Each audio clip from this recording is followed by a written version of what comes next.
Hireon adalah raja dari Syracuse di Italia. Raja menginginkan sebuah mahkota. Raja meminta tukang emasnya untuk membuat satu untuknya. Setelah beberapa waktu, tukang emas datang dengan mahkota yang sangat menarik bagi raja. Namun, raja curiga bahwa mahkota tidak sepenuhnya terbuat dari emas. Mungkin ada logam lain seperti perak di dalamnya. Raja juga tidak ingin merusaknya. Lalu, bagaimana raja bisa tahu dengan pasti bahwa mahkota tidak terbuat dari 100% emas? Raja pun bertanya kepada semua orang di kota, tetapi tidak ada yang tahu bagaimana cara membuktikannya. Archimedes adalah ilmuwan hebat di kerajaan. Beliau berpikir panjang dan keras, tetapi tidak dapat menemukan metode untuk membuktikan bahwa mahkota itu bukan emas murni. Suatu hari saat mandi, beliau memperhatikan bahwa air tumpah dari bak mandi. Saat beliau memasuki kejadian ini, beliau mendapat petunjuk. Beliau sangat bersemangat, sehingga beliau berlari telanjang di jalanan sambil berteriak, "Eureka!" Eureka dalam bahasa Yunani berarti saya menemukannya. Archimedes menggunakan analog dari kejadian mandi untuk memecahkan masalah mahkota.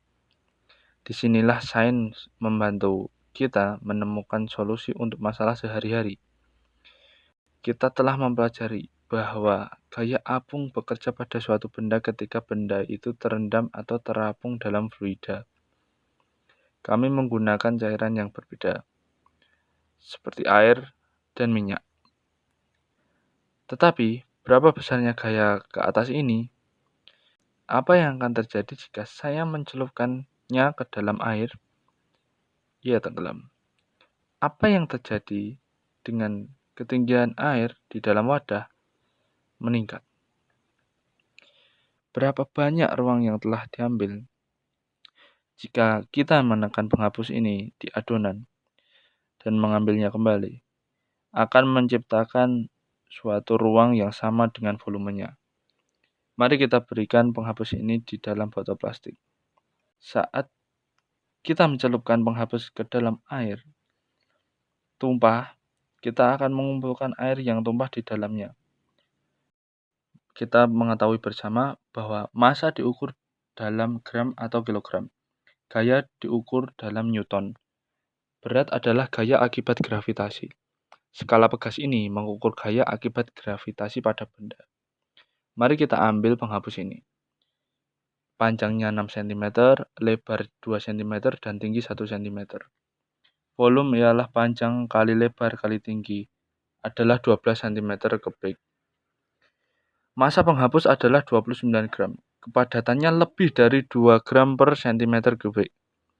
Itu akan tenggelam dalam air. Saya dapat menaruh penghapus ini ke keseimbangan bekas dan mengukur gaya gravitasi. Adalah 0,29 Newton kira-kira. Mari kita pasang penghapus ini ke keseimbangan bekas. Kami akan menggantungkannya seperti ini. Kami akan menyimpan gelas untuk menuangkan air. Saat kami mulai menuangkan, level air Rai sedikit naik. Keseimbangan bekas menunjukkan lebih sedikit kekuatan. Mari kita saksikan secara slow motion. Kami belajar tentang gaya apung.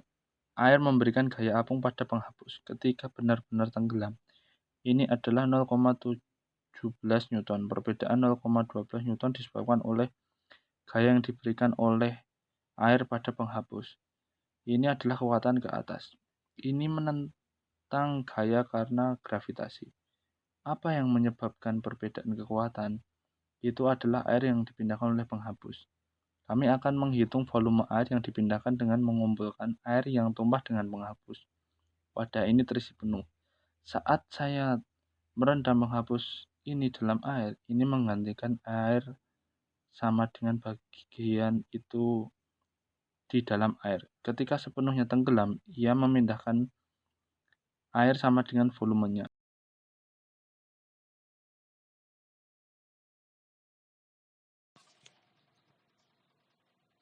Lebih dari 12 cm kubik dengan massa air 12 gram dan massa jenis air 1 gram per cm kubik dan gaya gravitasi 0,12 Newton. Hal ini menjelaskan perbedaan dari percobaan sebelumnya. Gaya apung. Gaya apung yang bekerja pada benda dalam fluida sama dengan berat fluida yang dipindahkannya. Apakah akan ada gaya apung jika kita menggunakan air asin sebagai pengganti air biasa? Itu akan jadi lebih banyak. Pada volume yang sama, air asin akan menjadi lebih padat. Ini mempunyai banyak alasan.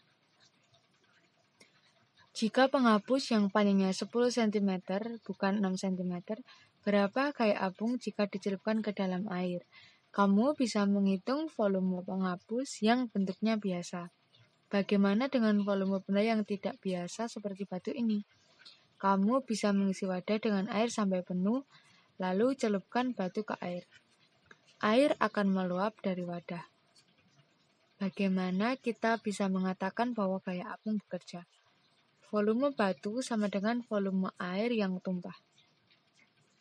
Penghapus lebih padat dibandingkan air biasa. Penghapus akan tenggelam. Bagaimana dengan benda-benda yang terapung? Massa jenis setiap benda yang terapung lebih kecil dari fluida yang membuat mereka terapung. Benda terapung juga menggantikan sedikit cairan. Mari kita pelajari. Dengan ini, kita potong menjadi 2. Masukkan ke wadah yang sudah diisi dengan air. Benda terapung. Masukkan beberapa koin untuk membuat sedikit lebih berat.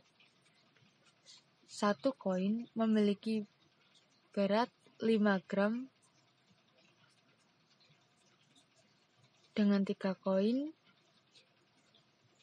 benda masih terapung, seperti kapal, dengan berat 24 gram. Apa yang akan terjadi jika kita tambahkan koin? Itu akan jauh lebih berat. Kecerapatan rata-rata akan berubah. Ia akan turun sebagian besar. Saat kita tambahkan, gaya apung mendorongnya ke atas.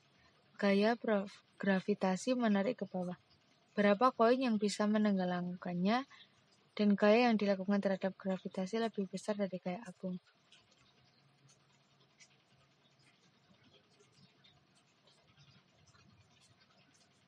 Bagaimana cara kita mengukur gaya apung untuk suntikan?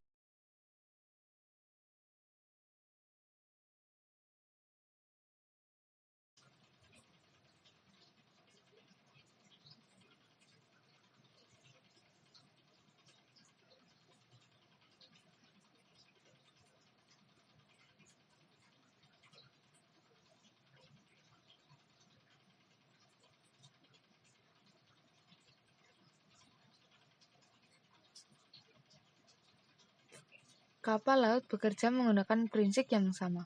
Kecepatan rata-rata kapal berada di bagian bawah kapal. Gaya apung mendorongnya ke atas sehingga kapal tetap terapung. Prinsip Archimedes. Cara kerja gaya apung sama dengan prinsip Archimedes yang menyatakan bahwa besar gaya apung selalu sama dengan berat fluida yang dipindahkan oleh benda. Gaya apung bekerja vertikal ke atas. Orang-orang yang menaiki balon udara, massa jenis udara panas lebih kecil dari daerah sekitarnya. Akibatnya, balon udara naik ke atas. Bagaimana dengan wadah plastik yang beratnya 75 cm3 dan massanya 10 gram? Setiap kelereng memiliki massa 5 gram. Dan saya masukkan 10 kelereng ke dalam wadah lalu menutupnya. Kelereng tersebut mengapung di air. Berapa banyak kelereng yang diperlukan agar wadah tenggelam dalam air? Ringkasan gaya apung adalah konsep yang penting. Kegiatan yang kita lakukan adalah untuk memahami bagaimana gaya apung yang diberikan pada benda dalam fluida sama dengan berat fluida. Benda tersebut berpindah.